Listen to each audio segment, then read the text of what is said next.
Hello, and welcome back to the ESL for You podcast. I'm your host, Fabi, and today we're going to talk about how to cope with a breakup. Yes, so you will be learning a lot of new vocabulary about breaking up with your boyfriend or girlfriend or even getting a divorce, and some tips on mental health. There's so many things that you can do after a breakup to feel better, because when somebody breaks up with you, you feel heartbroken and lost, and you might also feel confused and angry, and you kind of become like an emotional cocktail of negativity. So what to do after somebody breaks up with you? If you're the one breaking up with someone else, then look for my episode on how to make a clean breakup or something like that, also on Spotify. But if they just broke up with you, or a friend of yours just, is going through a breakup, then this is what you should be listening to. So remember that you can find the transcripts for free on my website linked to this episode.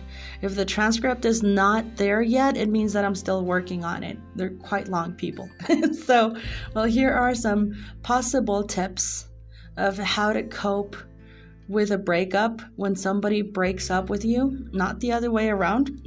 So, the first tip I have is take a time out. If you feel overwhelmed, give yourself a 90-second break if your emotions get the better of you. It's totally okay to get worked up after a breakup, and sometimes a good song, food, or memory can trigger your emotions. When that happens, stop what you're doing, set a timer, and focus on your breathing. Because it can get really hard. Sometimes people have compared breakups to, losing a loved one. Like, let's say that your dad passed away. Sometimes it's like the same feeling because it's loss, the feeling of loss. So don't belittle your emotions, and know that you're not alone in this, because, many people go through breakups and difficult times and loss all the time. So you can do it. You can get through this. So remember, when that happens, when you remember him or her, if a memory just flashes through your mind and you want to cry, just stop what you're doing, set a timer, and focus on your breathing, deep breathing. And the next advice I have for you is to seek support from your friends and family. They can help you cope with a bad situation after a breakup by listening to you, distracting you, and just being there for you. Yes, so turn to them for support and encourage them. Let them distract you from the breakup. And I know it's harder said than done, but try to do something fun with them, like take a bike ride or go for coffee. That's a great idea.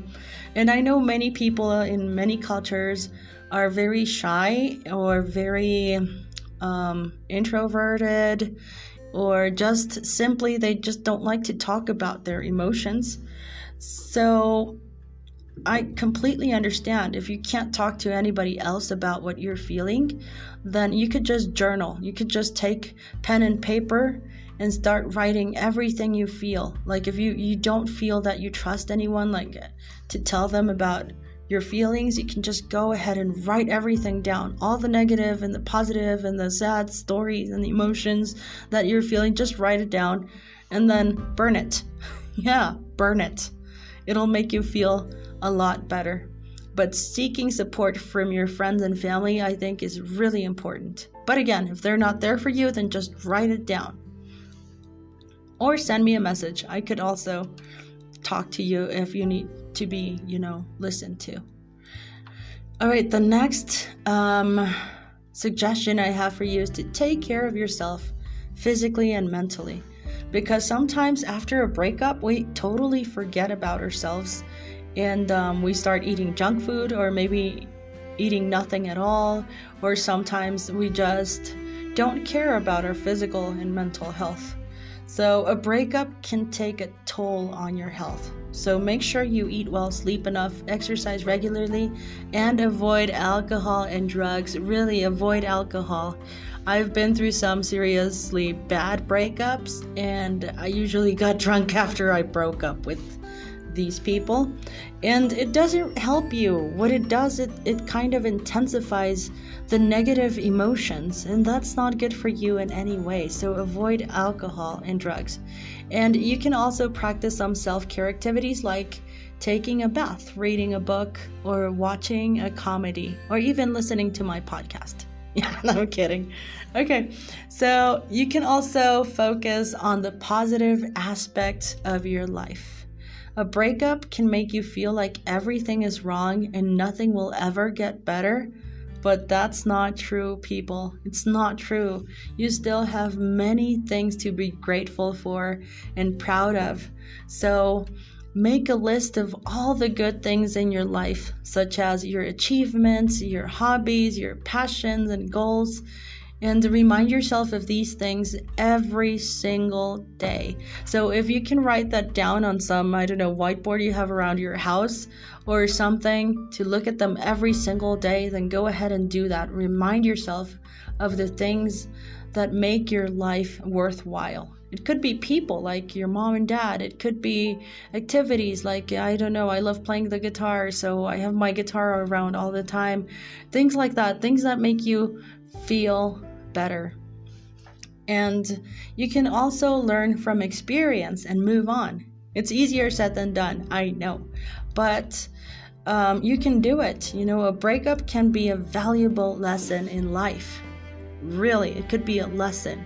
Every time that you make a mistake or that something goes wrong, it is a lesson in disguise, because you can learn more about yourself, your needs, your preferences, and your boundaries, because sometimes we don't set boundaries, and that's when things start to go wrong in relationships. We have to set boundaries.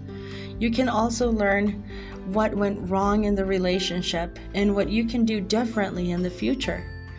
Don't dwell on the past or blame yourself or your ex. Accept that it's over and look forward to new opportunities. And please give yourself some time, some time out or something.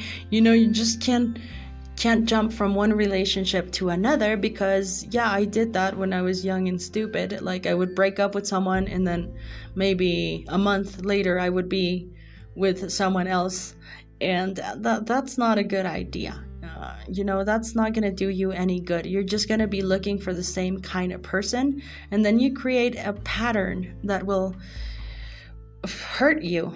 Like I was talking to a friend the other day, and she told me that she has like this abusive boyfriend, and I told her, but why didn't you just break up with the abusive boyfriend you told me about? She's like, I'm talking to you about someone else, someone new. He's also abusive, and he shares the same patterns that my ex-boyfriend had and my ex-boyfriend. And I was like, but why do you look for this kind of people? Like, why do you look for narcissistic and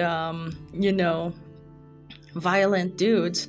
And she was like, well, I didn't realize they all follow the same behavioral patterns. So before you move on to a new relationship, I suggest you to seek professional help. And first, try to put yourself first all the time. Be alone, kind of see what you want, and try to look back into your childhood and see what the relationship between your parents was. Were they abusive? Were they loving? Or why are you following these patterns? So remember to take some time out. Take a break from relationships after you end one and start a new one. Otherwise, you will just get a whole bunch of dudes that are exactly the same. So, believe me, I know. So, well, that's it for today's episode of the ESL for You podcast. Remember that you can find the free transcripts in the description of this podcast. You can just click on my website and you will find the free transcripts. If it's not up yet, it means that I'm still working on it. Thanks for your patience and have a beautiful day. And remember that you matter and you are enough. So if you're just going through a breakup right now, believe me, everything is for the better. There are many fish in the sea. So, well, see you next time.